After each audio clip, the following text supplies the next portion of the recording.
নমস্কার, আশা করছি সকলে ভালোই আছেন। আমি আজকে যে রেসিপিটি করব সেটি হলো শুক্তো।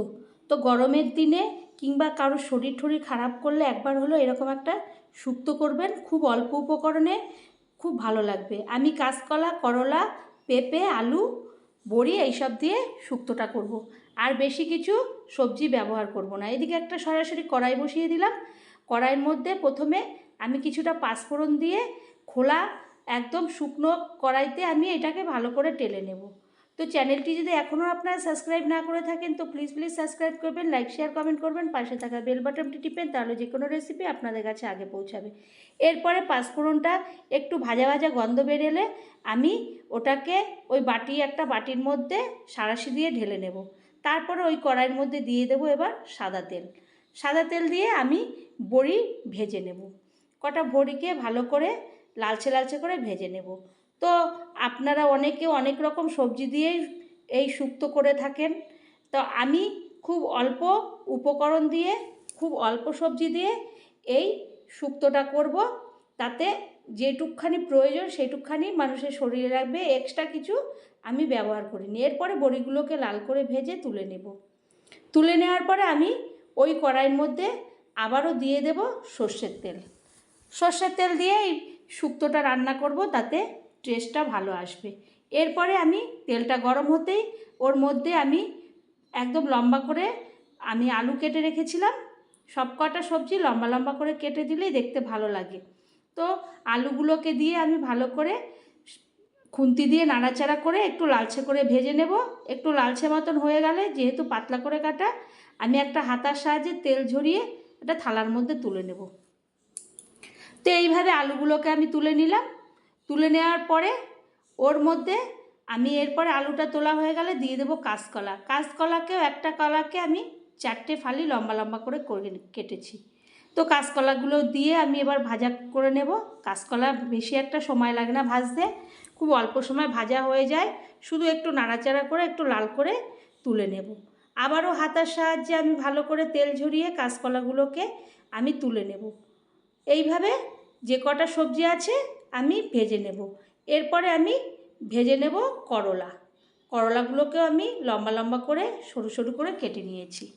তো ঘরে অনেকে অনেক বাড়িতে শুক্তো খেতে ভালোবাসে না, বাচ্চারা তো একদমই না, বড়রাও খেতে চায় না। কিন্তু একবার হলেও আমি যেইভাবে করলাম এইভাবে স্টেপ বাই স্টেপ যদি করেন, খেতে খুবই ভালো লাগবে। বেশি একটা সবজি থাকবে না, শুধু অল্প উপকরণে যেগুলো প্রয়োজন সেইগুলোর মতনই দেবেন, দেখবেন ভালো লাগবে। তারা সকলেই হয়তো খাবে, কম বেশি খাবে। এরপরে করলাগুলোকে একটু লালচে করে ভেজে নিলাম, কারণ করলাটা না ভাজলে বেশি করে একটু তিতকুটে ভাব এসে যায়। এরপরে ওই তেলের মধ্যে আমি 2টো তেজপাতা আর দিয়ে দিলাম রাঁধুনি আর সর্ষে ফোড়ন। এই 2টো ফোড়ন দেওয়ার পরে যখন একটা ভাজা ভাজা গন্ধ বেরোবে রাঁধুনির থেকে আর সর্ষের থেকে, তখন ওর মধ্যে দিয়ে দেবো পেঁপেটা আমি আগে ভাজিনি, কারণ পেঁপেটা জল বেরোয় যেহেতু পেঁপেটাকে অত ভাজতে হয় না। আমি এখনই ওটাকে ওই মশলার সঙ্গে কষিয়ে নিচ্ছি। তো পেঁপেটা হয়ে গেলে এরপরে আমি একটা মিক্সিং জার নিয়ে ওই যে পাঁচফোড়নটা আমি শুকনো খোলায় ভেজেছিলাম সেইটাকে একটু পেস্ট করে নেব, মিহি পেস্ট করে রাখবো। তো এইদিকে আমি দিয়ে দিলাম আদা গ্রেট করে রেখেছিলাম। যখন পেঁপেটা একটু লালচে মতন হয়ে গেছে তখন আদাটা দিয়ে ভালো করে ফোড়নের সঙ্গে নাড়াচাড়া করে নেব, তাতে আদার কাঁচা গন্ধটা দূর হয়ে যাবে। এরপরে দিয়ে দেব আমি লবণ। কোনো মশলা এখানে সেরকম ব্যবহার হবে না, লবণ দিয়ে দিলাম। লবণ দিয়ে আবারও পেঁপের সঙ্গে ভালো করে নাড়াচাড়া করে নিচ্ছি। যখন একটুখানি কাঁচা গন্ধ আদার দূর হয়ে যাবে, একটু সামান্য হলুদ দেবো, বেশি একটা হলুদ দেবো না যেহেতু শুক্তো। এরপরে অল্প একটু হলুদ দিলাম, দিয়ে ভালো করে নাড়াচাড়া করে নিলাম।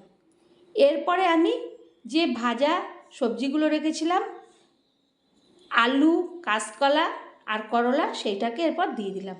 পেঁপের সঙ্গে মশলার সঙ্গে ভালো করে ওটাকে আমি কষিয়ে নিচ্ছি। যখন ভালো করে, হলুদও অল্প দিয়েছি, আর তো এখানে কোনো কিছু যাবে না।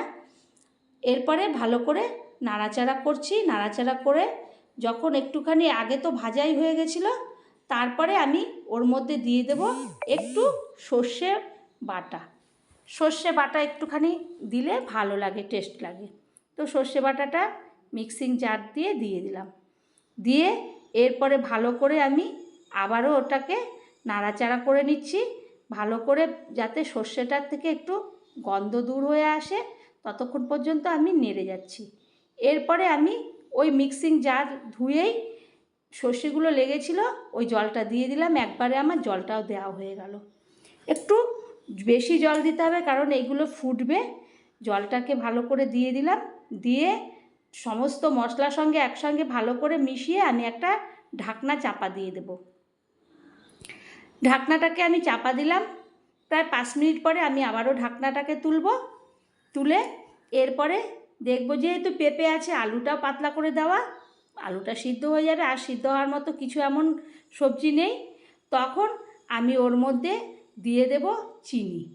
চিনিটা অতি অবশ্যই দেবেন কারণ যেহেতু করলা আছে, এই তিতকুটে ভাবটা চলে যাবে আর খেতেও একটা টেস্ট আসবে। বাচ্চা বড় সকলেই খুব ভালোভাবে খাবে, অতটা তারা না খাওয়ার জন্য বায়না করবে না। এরপরে দিয়ে দেব বড়িটা আর চিনিটা দিয়ে এর বড়িটাকে ঝোলের মধ্যে ঢুকিয়ে দিয়ে আবারও ঢাকনা দিয়ে কিছুক্ষণ ঢেকে দেব। আবার 5 মিনিট পরে ঢাকনাটা তুলে নেব। তুলে নিয়ে আমি ওর মধ্যে দিয়ে দেব ঘি, আর দিয়ে দেব যে পাঁচফোড়নটা ভেজে রেখেছিলাম, সেই গুঁড়ো করে রেখেছিলাম সেই পাঁচফোড়নটা, এই দুটো আমি দিয়ে দেব।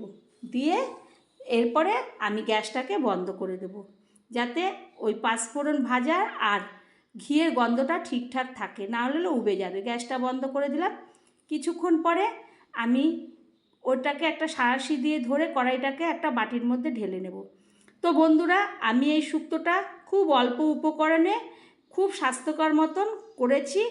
ভালো লাগলে বাড়ির সকলকে একবার হলেও এরকমভাবে করে খাওয়াবেন, দেখবেন তারা খুব ভালোভাবে খাবে আর তারা আপনার কাছে আবারও খাওয়ার জন্য বায়না করবে। যদি ভালো লাগে আবারও কোনো রেসিপিতে দেখা হবে। ধন্যবাদ।